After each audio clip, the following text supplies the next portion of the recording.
Seja bem-vindo! Vamos aqui conhecer um dos maiores best-sellers de finanças pessoais do Brasil, escrito por um brasileiro, lido por milhões de casais. O nome do livro é Casais Inteligentes Enriquecem Juntos, do Gustavo Cerbasi, que é a primeira grande voz da educação financeira, pelo menos na internet, né? Ele é reconhecido assim, eu admiro muito o Cerbasi, respeito muito, já esteve em um evento que eu organizo e as pessoas adoraram a palestra dele, então não tenho que falar do Cerbasi, né? Mas o Cerbasi, assim como você e eu, não é perfeito, né? E o livro também não é perfeito, ele tem... E a qualidade de qualquer livro depende muito de quem está consumindo, né? Do seu momento de vida, etc.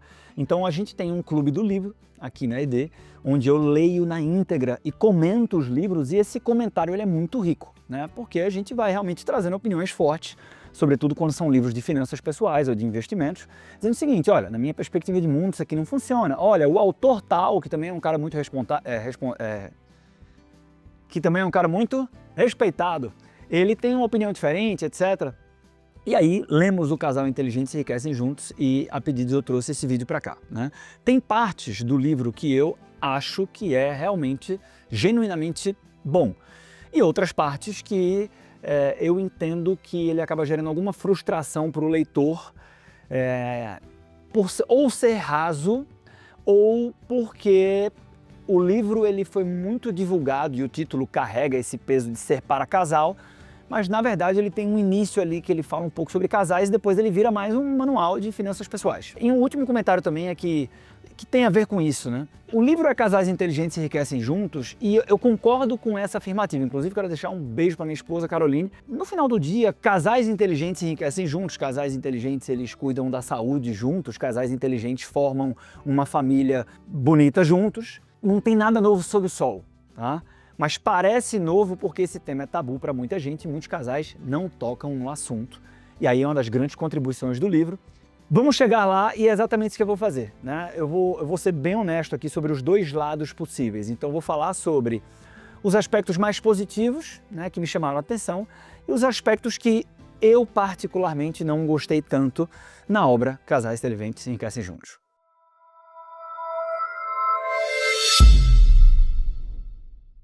Uma breve contextualização, esse livro foi escrito em 2004, né? Então também não vou ser o cara que diz assim, isso aqui está desatualizado, e tá. Porra, lógico que está, né? Então você tem que levar isso em consideração e fazer essa análise contextual, né? Então o Cerbasi, ele mora no Canadá, ele conheceu essa ideia por lá, inclusive tem uma versão em inglês, um livro canadense, que o nome é super parecido, é Rich Couples, Smart Couples Get Rich Together, alguma coisa assim, né? Então tem até uma discussão ali até onde que ele se inspirou nisso, mas ele trouxe o título, lançou o livro aqui e considerando a realidade brasileira, que é muito legal, né? Então tem muito mérito dele aqui, e tem muito mérito porque esse livro, na linha do tempo, foi um livro que projetou muito o Cerbasi, né? Então antes dele, praticamente ninguém era visto como essa referência que se encarregou de popularizar a discussão do tema finanças pessoais, né, de forma geral e de forma mais estruturada no Brasil. Pontos que ele acertou. Primeiro ponto, a história do dinheiro invisível, né? Então, no início do livro, ele faz algumas provocações que são muito inteligentes, né? Ele diz que o dinheiro raramente aparece como vilão da história, quando os casais brigam, por exemplo. Então, o casal não briga dizendo o seguinte: estamos brigando por dinheiro, né? Na verdade, por conta de um não planejamento, ou da vida se impondo, a vida real se impondo, mudam os hábitos do casal e aquilo que era gostoso no início do relacionamento, que leva para jantar, para ver um filme, tem muitos momentos de lazer, isso intuitivamente vai sendo cortado, porque a vida vai ficando mais difícil, né? Aquele casal que morava na casa dos pais, ele vai para uma realidade diferente, assume um parcelamento, daqui a pouco vem filhos, mas mesmo antes dos filhos, eles querem manter o padrão de vida, e aí as contas apertam, eles assumem muitas despesas fixas que não existiam antes, o que era muito importante para a rotina daquele casal começa a deixar de existir. Sendo que às vezes isso é visto, por exemplo, como falta de romantismo, e aí daqui a pouco eu estou trocando menos o guarda-roupa, pode ser visto como um desleixo. São muitos exemplos, são exemplos muito ricos e as pessoas se identificam, né? Porque elas vivem isso, essa é a vida real. E essa percepção, por si só, ela já traz muita consciência, o que é maravilhoso. Quando você dá nome ao problema e você entende melhor a causa, eu já aumento muito as chances de resolver este problema e lidar melhor, se for o caso, com essa falta de dinheiro ou com essas restrições financeiras, sabendo exatamente de onde que vem esse desconforto, né? Então esse é um ponto que eu estou chamando aqui de o dinheiro invisível, que é muito legal do livro e já está ali no começo. Um outro ponto que eu acho que ele acertou foi o fato de trazer a história dele e da Adriana, né, a esposa dele. O Cerbasi, ele é uma referência nesse sentido, né? É um cara muito família, tem 3 filhos, criou 3 filhos e casado com a Adriana, mas o fato é que a gente até teve muitas discussões. Na hora que se conta a história, discussões do tipo, até onde tem tempero nessa história, né? Qual é o tom de Hollywood aqui para esse filme? Até onde as coisas aconteceram daquele jeito? Ou até mais, até onde a história ela é uma boa referência para casais comuns, né? Ou pessoas que estão mais na média. Em finanças a gente fala muito isso, tem um livro maravilhoso que é o Outliers do Malcolm Gladwell, que ele fala isso, assim, não só em finanças, em qualquer área, os exemplos muito extremos, eles não são boas referências, né? Porque por serem muito extremos, eu estou facilitando aqui, simplificando um pouco esse conceito, eles são pouco prováveis estatisticamente, né? Então, se você quer fazer uma coisa bem feita, como por exemplo, cuidar bem das finanças em casal, eu deveria observar assim, padrões que se repetem muito, que muitas pessoas, preferencialmente pessoas parecidas comigo, conseguem colocar em prática, né? Por quê? Porque estatisticamente a probabilidade de eu conseguir colocar isso em prática é maior. Então, talvez o Cerbasi e a Adriana tiveram um volume de dedicação e parte do contexto que não está ali na obra, ou simplesmente por ser na década de 90, que é diferente de como as coisas acontecem hoje, ali a gente tem que ter cuidado quando olha para isso como referência. A história do Barsi, para quem gosta de investimentos, assim, o Barsi é bilionário e ele anda de metrô. Não é uma boa referência, e se você quiser replicar o que o Barsi fez, o que o Warren Buffett fez, você não tem essa disciplina que eles têm, são outros tempos, enfim. Não quer dizer que a gente não possa aprender com eles. E aqui que eu acho, e por isso que eu categorizo o fato dele colocar a história dele com a Adriana em primeira pessoa ali, como um aspecto muito positivo, porque não é sobre entender de finanças. Ele pode ser um especialista em finanças, um mestre em finanças, um baita investidor, mas para falar de finanças para casal, putz, aí é um outro departamento totalmente diferente, né? Então acho que dá muita legitimidade e cria também, para quem se identifica, para quem gosta, para quem não gosta, mas cria um rapport com o leitor, sobretudo aquele que é um casal. Porque ele vai dizer, velho, esse cara aqui tudo bem, né? Pode ser que eu não consiga fazer o que ele fez, mas ele viveu essa história, né? Então isso eu acho que é um grande acerto, porque faz com que o leitor certo ele consiga se conectar muito mais com o autor, a obra, e assim toda a experiência acaba sendo muito mais fluida. Ponto número 3. Para mim, o maior valor do livro não é o insight, a sacada, o conselho, o plano dele com a Adriana lá, de passar 2 ou 3 anos guardando 75% da renda para conseguir fazer uma festa e tal. É menos sobre isso, né? Para mim, o maior golaço é que o livro ele funciona como uma ferramenta para colocar o assunto finanças sobre a mesa. Então, se você pegar esse livro e a partir dele você conversar sobre a vida financeira da família com o cônjuge, ou como algumas pessoas fazem, né, você tentar ler junto com o seu cônjuge, sua namorada, sua esposa, seu marido, já valeu a leitura. Vocês podem discordar de tudo que ele fale. Você não vai aprender, mesmo para quem está começando nas finanças pessoais, você não vai aprender algo revolucionário assim, meu Deus. Mas por quê? Porque você vai ter uma conversa que a maioria dos casais nunca tem. E conversar sobre o tema, por si só, já é um passo muito relevante, né? Então acho que esse é talvez o maior acerto. Agora, nem só de acertos vive o homem, né?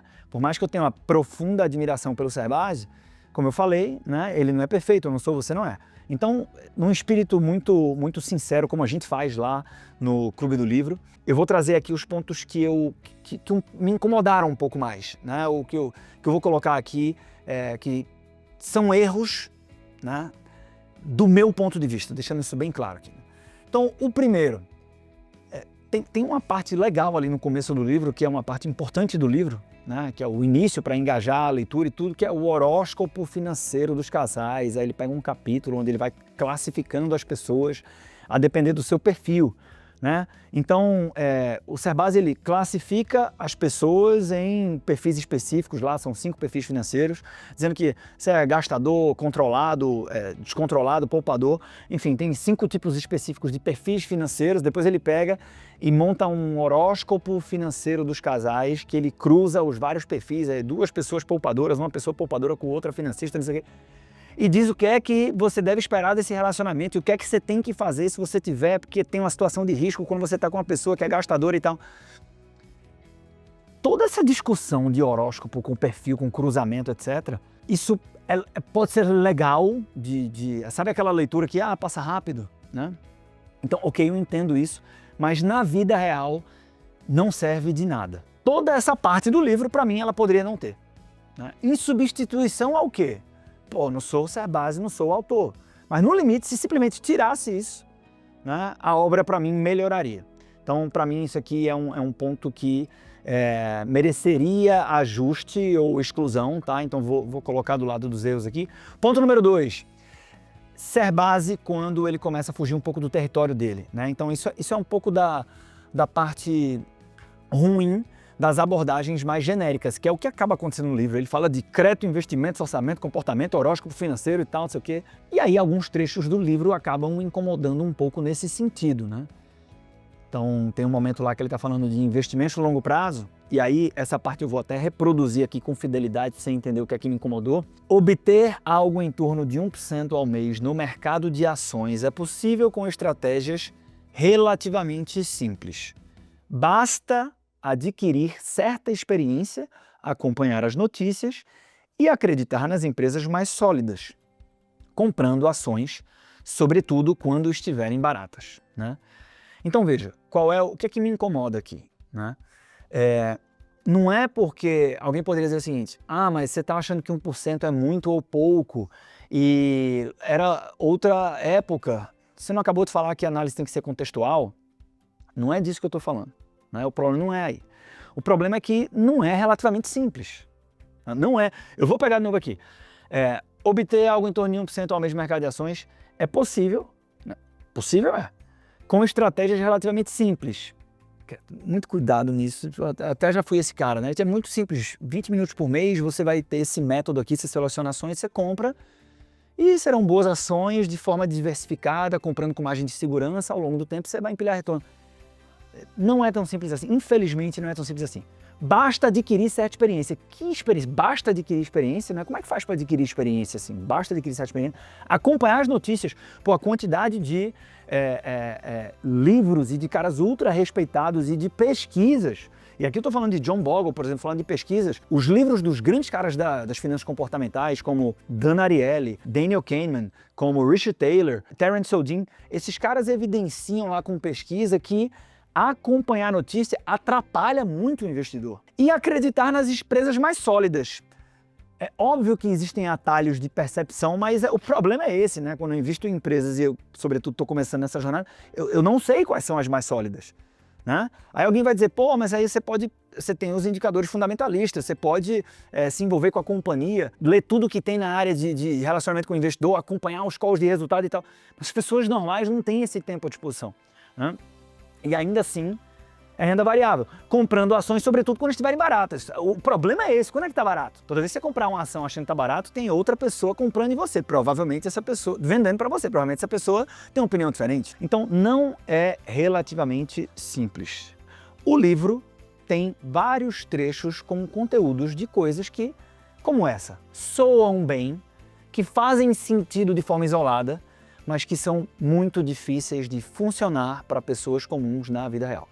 E como planejador que respeita muito o que funciona na vida real, eu entendo que isso é perigoso porque o leitor ele não percebe esse tipo de coisa com facilidade. Então ele lê, ele concorda, ele acha simples e depois ele não consegue praticar e aí ele acaba se frustrando, o que é péssimo para o leitor. Ponto número 3. Serbasi defende que casais que planejam antes de começar a vida juntos, acabam tendo uma vida financeira mais próspera e uma transição mais suave à medida que você tem mudanças nos ciclos de vida. Ter um plano, então, é o que faz toda a diferença, né? Eu falei de finanças comportamentais, o Daniel Kahneman diz que o que você vê é tudo que há. Então, vamos supor que o Serbase teve a oportunidade de fazer consultoria com 1000 famílias e 1000 famílias eram casais e desses 1200 se planejaram antes de começar a vida 2 e eles tiveram uma vida financeira muito tranquila. E os 800 que tiveram uma vida financeira com muitos desafios foi justamente porque não se planejaram. Não foi isso que aconteceu, tá? Então, dentro desse conceito de que o que você vê é tudo que há, eu ousaria inferir que a experiência pessoal dele com a esposa inevitavelmente influenciou muito a visão de mundo que ele tem sobre o que acontece com casais a partir da existência ou não de um planejamento. Eu vejo diferente. Então, quando eu digo eu vejo diferente, tem um somatório aqui da minha experiência, do meu repertório, que é menor do que o do Gustavo, mas obviamente também do que eu li, do que eu estudei, mas principalmente do campo de batalha, no sentido de certamente ter impactado milhões de pessoas a menos, mas ter sentado no 1 a 1 com bastante gente. E aí nessa perspectiva de conversar com os casais e com as famílias que eu digo que eu vejo diferente. O que mais contribui para a saúde financeira de um casal não é o fato de ter feito um planejamento anterior. Na vida real, é o crescimento da renda ao longo do tempo. Então a maioria dos casais que acumularam um patrimônio relevante não fizeram isso porque seguiram um plano que fizeram antes do casamento. Eles cresceram profissionalmente, a renda aumentou, e a renda aumentou a ponto de, inclusive, absorver erros, imprevistos, fases difíceis e, na maioria dos casos, a não existência de um bom planejamento financeiro. É contraintuitivo isso, né? O plano que você faz com seu cônjuge antes de casar, caso você faça, e quando eu digo assim, o plano aqui no contexto do livro é ele de forma mais formal, né? Discutir, encontrar o consenso, calcular e escrever isso. Porque no final do dia, os planos e sonhos, né, alguns mais, outros menos, mas todos os casais têm. Mas caso você venha fazer de forma mais protocolar, né, a única certeza que você tem é que daqui a alguns anos você vai olhar para esse plano e você vai dar risada, né, porque a gente não consegue penetrar o futuro. Quando eu coloco isso, eu não estou dizendo que planejar é ruim, né? A questão é que poucas pessoas não entendem isso, e o livro não esclarece isso, por isso que para mim é um ponto contra, é que o valor não está no plano. Está no exercício de planejar. Porque o exercício de planejar me faz pensar nas variáveis, olhar para o futuro, me antecipar a riscos, alinhar expectativas, ter ideias, tudo isso é muito bem-vindo. Tem gente que diz assim, mas fulano se planejou e quebrou a cara financeiramente. E quando você tem essa perspectiva, o que você percebe é que, ok, se eventualmente fulano, né, deu errado financeiramente, imagina que fulano é você, né, sua vida financeira não deu errado por conta do planejamento. Pô, tu fiz o planejamento e ainda assim quebrei a cara. Ela deu errado apesar do planejamento, né? Então eu defendo o planejamento, mas não como o salvador da pátria e o elemento que é o grande divisor de águas, como ele traz e que eu entendo que é como ele acredita que deve funcionar. Para finalizar, tem uma discussão que eu poderia passar só um vídeo para isso aqui, tem conteúdos aqui no canal sobre isso, inclusive, se você não é inscrito, se inscreva, por gentileza, no canal. Mas como ele enquadra a decisão de alugar contra comprar. Uma discussão muito mais polêmica do que eu entendo que deveria ser. As pessoas, vez por outra, produzem conteúdo sobre isso e no livro o Gustavo faz essa provocação que ele argumenta, dizendo assim, em muitos casos, alugar é muito melhor do que comprar.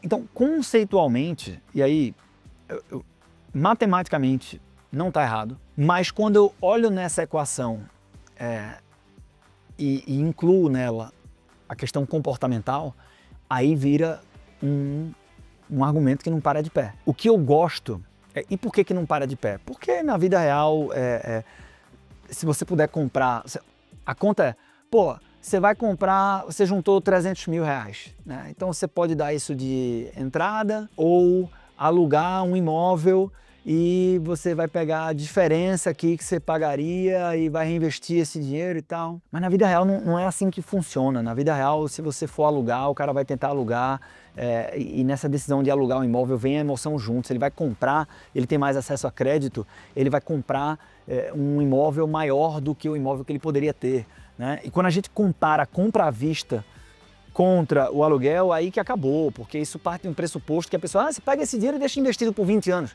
Não vai deixar o dinheiro investido por 20 anos. Esse lado aqui eu acho que incentiva o leitor a desconsiderar, por mais que ele tente ponderar, mas do jeito que está enquadrado, incentiva o leitor a desconsiderar, né, a ideia de compra, e eu entendo que isso pode ser um erro tremendo. O que eu gosto nessa discussão é de trazer outros elementos que não apenas financeiros.